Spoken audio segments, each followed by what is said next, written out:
You are listening to the No Gimmicks, Just Sweat podcast with your host, Eric Logan. No Gimmicks, Just Sweat is dedicated to hearing the journeys and unique stories behind an athlete's training and what drives them. Get inspired to own your life and make the impossible possible.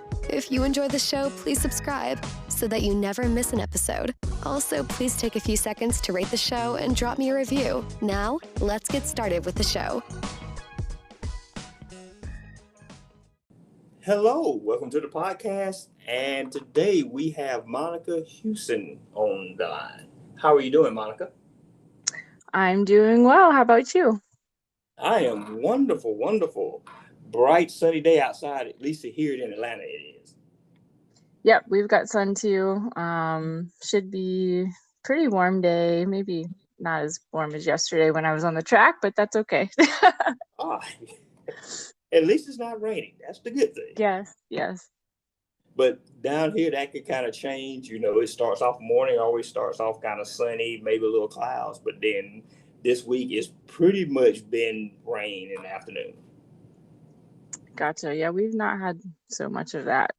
All right, Monica. So before we really dig into about who you are and what you do, I want to kind of break the ice a little bit with rapid fire questions.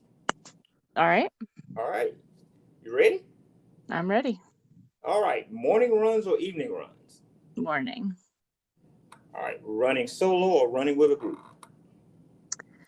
I kind of like different aspects of both. I have a small group here in my town that we try to get out together as soon, as often as possible. But with our jobs and families, I think there's space for enjoying both solo and our group runs.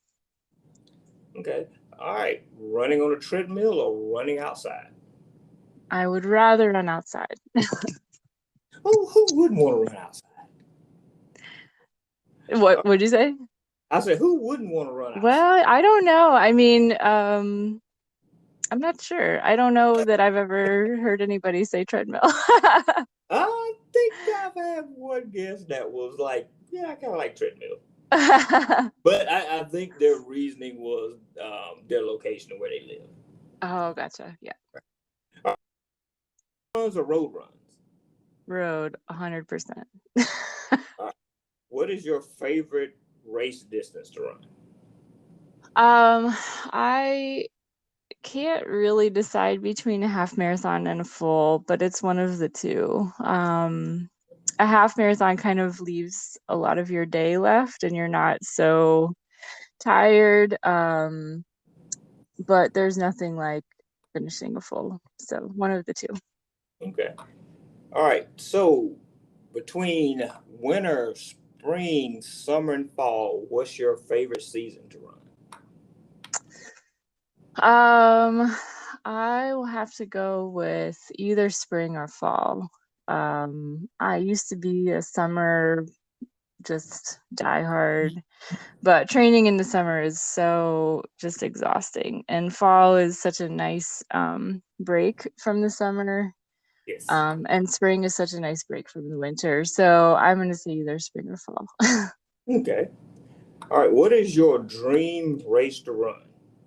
That one race that you like, I would love to run in that race.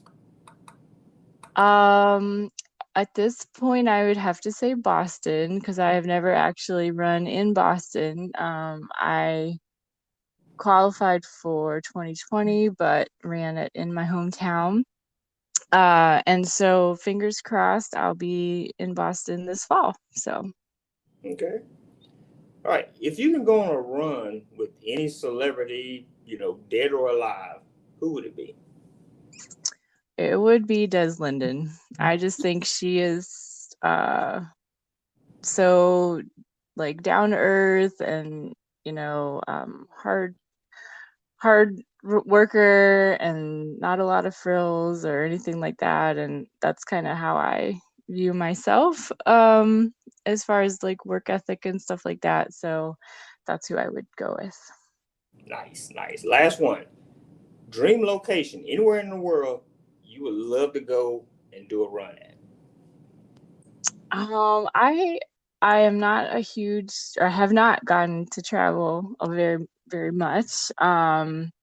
So I don't have a specific location, but I do love beach running, and so it would probably be like somewhere next to the ocean. So, I am the same way. That yeah. my dream location is run along the beach in Hawaii. Yeah, yeah. All right. So as we get started, before you kind of go into your story, people know who you are, where you're from, and what you do. So I live in a small town in Virginia, about 40 minutes west of Charlottesville. And I work from home in intellectual property field. And I am married. We have one daughter. I have two dogs. And so we're a pretty active family. But that's just kind of something that we all find common ground with each other, and so it's kind of a good give and take as far as who's doing what during the day. So I'm grateful for that. Okay. So how did you become the runner that you are now? Think of it as you're a superhero, and this is your origin story. Well, I first started running when I was a freshman in high school, which seems like a very long time ago. Um, but I had taken ballet up until that point, and my mom thought that it was going to be kind of too time consuming for high school case or academic load, that kind of thing. So I still wanted to do something, and so I just kind of signed up to run cross country, and it's kind of just continued from there. So I ran all 4 years of high school. I did not run for my college, but I just, kind of ran to keep up with it. My first marathon was in 2004, and that was at Richmond, and that was a really great experience. I came in at 4:01, Okay. and so my goal after that was just to break 4 hours, and so I trained for my second marathon, which was also at Richmond in 2007. But I didn't have a coach, and I ended up getting tendonitis in my foot, and so I actually finished in like 4:16 or 19 because I had gotten injured. So after that, I kind of took a break. My husband and I were trying to expand our family, and there's just a lot of like it was just hard to kind of separate out, was it something I was doing that was making it difficult or not, and there's all kind of, that's just a really hard time. And then I actually, so I took a break during that time from running, and I actually didn't pick it back up until maybe 2013 or so. And at that point, our daughter was around 2 or 3. I knew that I wanted to get back into a better shape because I just wasn't real happy with how I felt, and I knew that that I could get back into it and feel much better. And so it's kind of just progressed from there. Honestly, I got a coach in 2018, June of 2018, and then qualified for Boston that fall at Chicago. And so now I've just kind of kept the ball rolling. I've got 6 marathons under my belt, lots of halves, and I'm having a lot of fun. So Cool, cool, cool. All right, so you mentioned that you got a coach. Do you still have a coach now? Yes, my coach is Sarah Bishop with McCurdy Trained, and she is who I've been with since that May, June of 18. And so I have done really well with her training style, and she is kind of a serial racer herself, and so I I appreciate that she's not um, too uh, conservative with whatever races that I'd like to do. So Okay. So what does a week of training look like for you with your coach? um, right now we're kind of in the build for Berlin Marathon at the end of September, and so I think weekly mileage for this week is between 65 and 70. So that includes a track workout, which I did yesterday, which was almost 10 miles total. And then this weekend, I think I have a 19-mile long workout. And so the rest of the days are easy miles. And for me, it works to run 7 days a week. I usually strength train 1 to 2 times a week. I've been really trying to be consistent about that since late March, and I think it's made a big difference. So I'm definitely going to continue that. Yes, I love hearing that. It's one of the things that and this is me personally, I don't hear a lot from some runners is about strength training. Mhm. Uh, it's more of, just go out and run, do this many miles and stuff. But I, I'm older. I'm not ashamed. I'm older. I'm in my 40s now, getting ready to enter in my 50s. And, strength training has helped me out a lot, you know, and maintain and be able to kind of continue running. And so it's refreshing to hear someone that does do strength training, that they include that into their weekly routine. Oh yeah, I actually I felt like even just since March, I mean, I've made some pretty decent um gains as far as what paces feel comfortable, kind of where I can push different distances. And I just think like the awareness of using different muscle groups is just like magnified with the strength circuits that I've been incorporating. So I couldn't recommend it enough. It does take, a bit of extra time those days a week, but I think it's totally worth it. Yes, it is worth it. Mhm.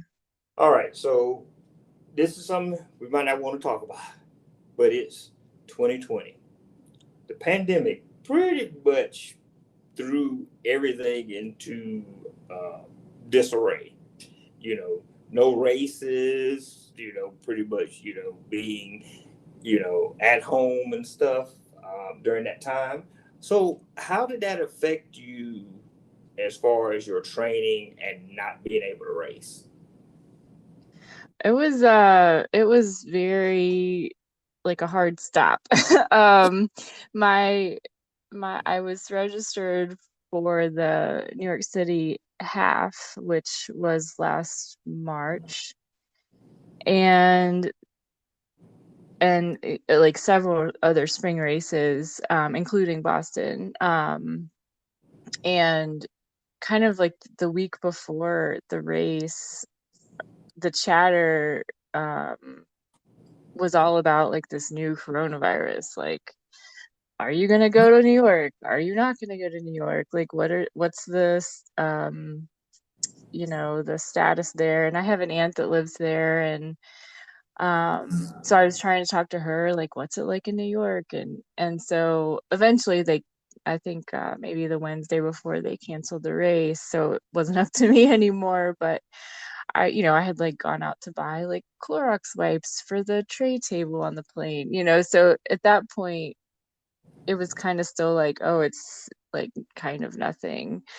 But then that race fell, and then they, moved Boston and eventually canceled Boston. And so, as I had mentioned before, like,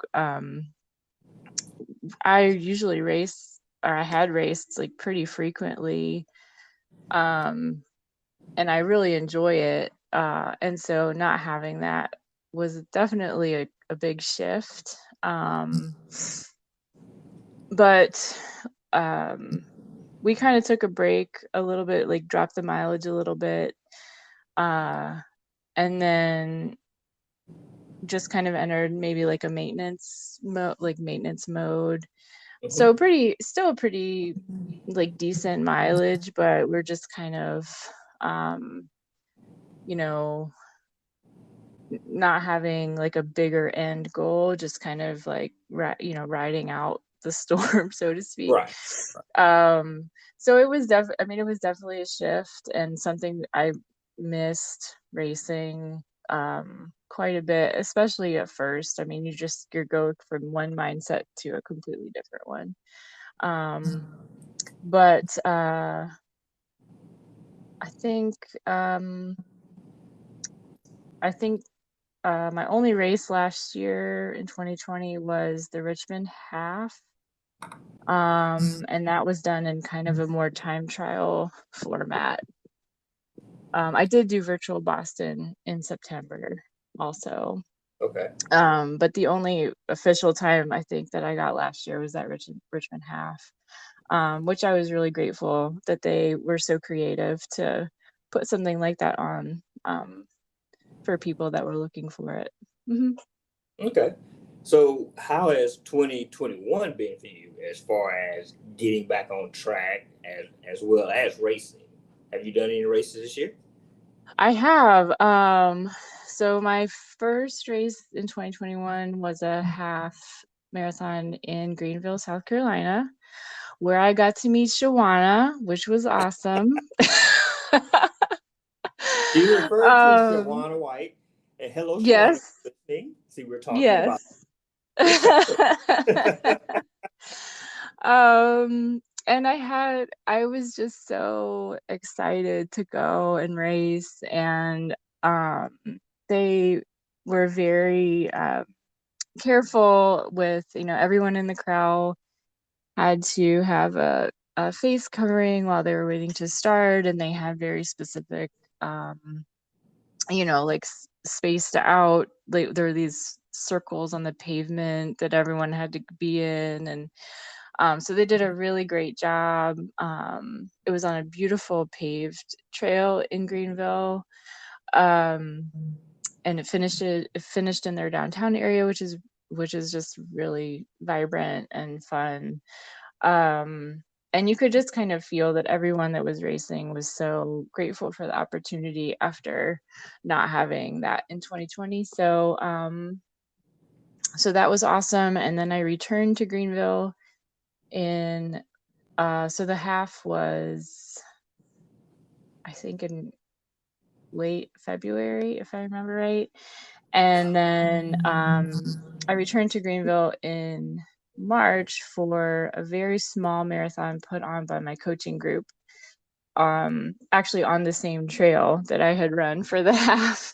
Okay. And so I was able to do that race. And then trying to think, I think that's been the two ones that stick out in my mind. Um, and then kind of regrouping for a really busy fall. So, Okay. Hey, fall racing. That's what everybody's looking for. I know, I know.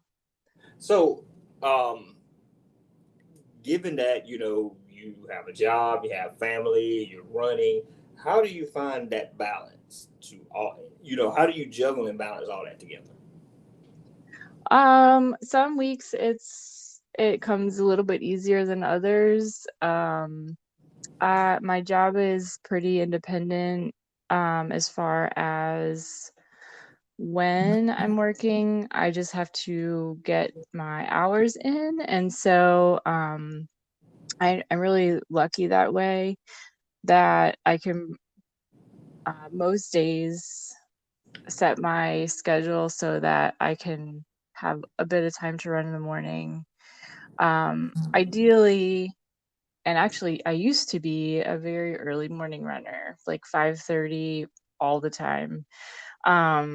Maybe like 4 years ago or so. But for whatever reason, I've kind of I'm not that consistent with that time anymore. I still get up that early to do long runs just because they're so long. I'd like to get them out of the way first thing on the weekend so I can enjoy the weekend. But during the week, um, I am usually like a mid morning time frame. I would say is my most consistent, and so then I just kind of schedule meetings or calls around that time frame. Um, and my husband is pretty good about, like, being here with our daughter if that needs to happen, or during the school year it's a little bit different because she's in school, so it actually frees up some time. Summer's been a bit of a challenge, but I don't know, you just kind of take it day by day and figure out what's going to work for that day, and um just do your best. I mean, none of us that are managing all of those different things, I think have it easy. Like, we're all making, priority choices so that we can kind of be our best person in the different hats that we wear. Right. So you just really have to, I just, more or less just take it day by day and see what's going to work the best for that day. Okay. All right. This is kind of a two-part question. Okay. What is the biggest mistake you've made as a runner? And on the flip side, what is your proudest moment as a runner? Um, I I would say objectively my biggest mistake was when I was training on my own for that second marathon and I got the tendonitis in my foot. I Ooh. just didn't know I didn't know any better, and I didn't have any guidance, you know, to the contrary. Right. I ended up doing like some crazy amount of speed work just because I thought like, oh, speed work is what was gonna make me faster. And so it was just an overuse situation. So objectively, that's my biggest mistake. I do wish I had not taken such a big break when we were trying to expand our family. Um, and I wouldn't really call it a regret, but I think I kind of lost a little bit of myself, like, time for myself, like, and making space for myself. So I would encourage, like, I don't know, I would encourage my past self to just at least get out and take a walk every day or something, because that's a time when I didn't really take a lot of time for myself. But my biggest accomplishment, I think, is just continuing to improve as I've gotten older. I just turned 41, and so if you would have told me when I was in college that I would be faster when I was 41, I would have like not believed it. It's just not something that you really think about. But then there's so many people who are experiencing that. And so it's just interesting because now I think that's more common that people are faster when they're older. But when you're in your 20s, I guess maybe that's hard to see how that would be possible. But I'm just really excited about um, the direction, that I'm going and being able to improve um, from here. So, Okay. All right, here's a super important question here. What did you think about it? What's your current go-to running shoe? My current go-to trainer is Brooks Launch, and my current go-to workout race shoe is Saucony Speed, Okay. Endorphin Speed. Yep. Okay. I know you're a Hoka guy. I actually have never even put on a pair of Hokas. What? So I don't know if we're gonna have to stop recording now or what, but Yeah, I guess we can go on with this stuff. But that's why I say this is an important question. Mm-hmm. But Yeah. I always tell people whatever shoe works best for you that you Uh-huh. feel comfortable in. Yeah. Uh, Again, when I started running, I tried multiple shoes. So yeah, I wasted some money. Let's go say I wasted money trying different shoes out until I found shoes that actually work for me. Because your shoe is important for you to kind of enjoy running. Because if you're not comfortable as you run, you're not going to enjoy it. Yeah. Yeah, I actually tried the Saucony Endorphin Pro, which is the carbon plate version, and I actually did not it didn't really work as well as the Endorphin Speed. So I totally get what you're saying as far as like whatever is going to help you like feel strong and like you're doing well and achieving what you'd like. I think you totally go with. So Yeah, I mean, the shoe builds confidence. yeah. That Mhm. comfort builds confidence. Yes, yeah, totally. All right. So, what would be your message to someone who, again, think about it, and they might be in your situation, have a family, they're older, and their mindset might be, it's too late for me to start running. So, what would your message be for someone like that? I mean, I for sure it's not too late. I also would just encourage them to start somewhere. I have a couple friends here actually who really they would like to do a marathon. But at this point they're not quite, they're not quite ready. They don't have like a super solid base. And so I have just said, like just walk for 5 minutes and then run for 5 minutes and do that for 30 or 40 minutes. And just so start somewhere. Like you don't have to go out and feel like you have to run 4 miles. Like if you'd like to start, just start with something that's maybe more manageable or it's not so overwhelming to think about like, "Oh my gosh, I have to do 4 miles." Well, just, like start somewhere. So that's what I would say, and then before you know it, um, you'll be doing much more than you thought you could do, so Okay. mhm. So what goals do you have for yourself beyond 2021? I I mean, I would like to keep chipping away at my marathon and half marathon times. Um, would love to get under 3 hours for the marathon. My current PR is low 3:07. So it's not totally like in the out of the park, but when when you're that close, oftentimes it takes several like chips away. Right. um Exactly. yeah, so I'm not, I would love to get there. And I would I would really like to become certified as a coach. I really just um I feel like I'm like a natural encourager.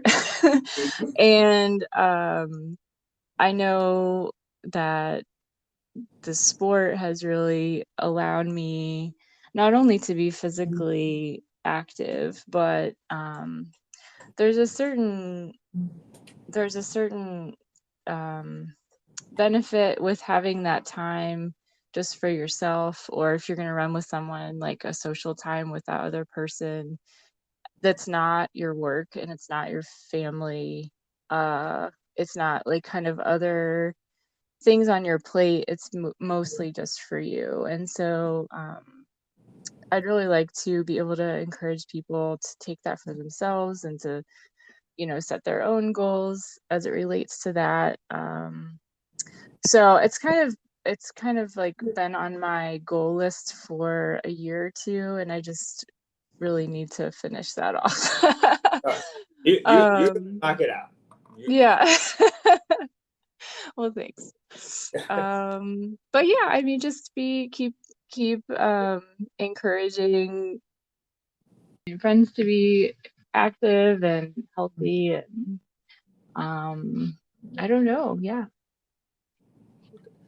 All right. So, what is a non-running fact about you that most people may not know? It could be like a hobby or just something that you may have done in the past that very few people know about. I was thinking about this question, and um I do love to cook, but if you're my close friend, you probably know that. It's not something that I talk a ton about on like um I just have Instagram for social media. So it's not something I talk a ton of, but I do love to cook. I think the biggest thing that people don't know is just the challenges that we went through to expand our family. And um for me, the biggest takeaway from that has just been a lot of empathy for whoever in whatever situation. You just really don't know um, what all people have on their plate, and so or their reasons, and so it's not really related to running, and it's definitely not a hobby. But that has really like I think it impacts me, or it has impacted me um more than I like share all the time. It's just kind of something like in the background that has really made a difference as far as what like bothers me, or like what like maybe my perspective as far as like not sweating the small stuff, because so much I think of what bothers people is like very, very like surface level stuff, and it's a lot of times not worth it. Right. Don't sweat the small stuff. Yeah. Yeah. Yeah. All right. So, as we get ready to close out, what's next for you? Um I would say I have a few smaller races, maybe a 10K, maybe a half, between now and Berlin. Um Hopefully we'll get to go to Berlin. I'm supposed to run with my friend Sophie, and who's been on your show.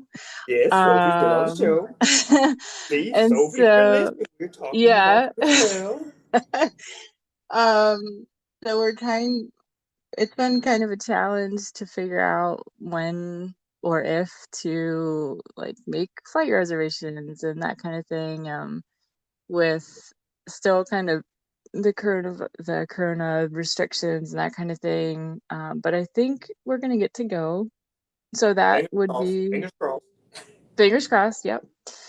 And then after Berlin, I'll have Boston.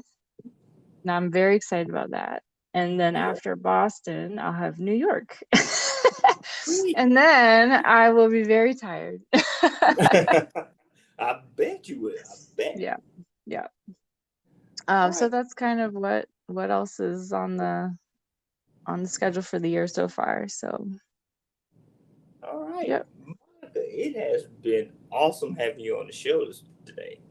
Well, thank you. It's been fun, and I've really enjoyed listening to your other guests, and I'm excited and honored that you asked me. So, Oh, thank you. Thank you.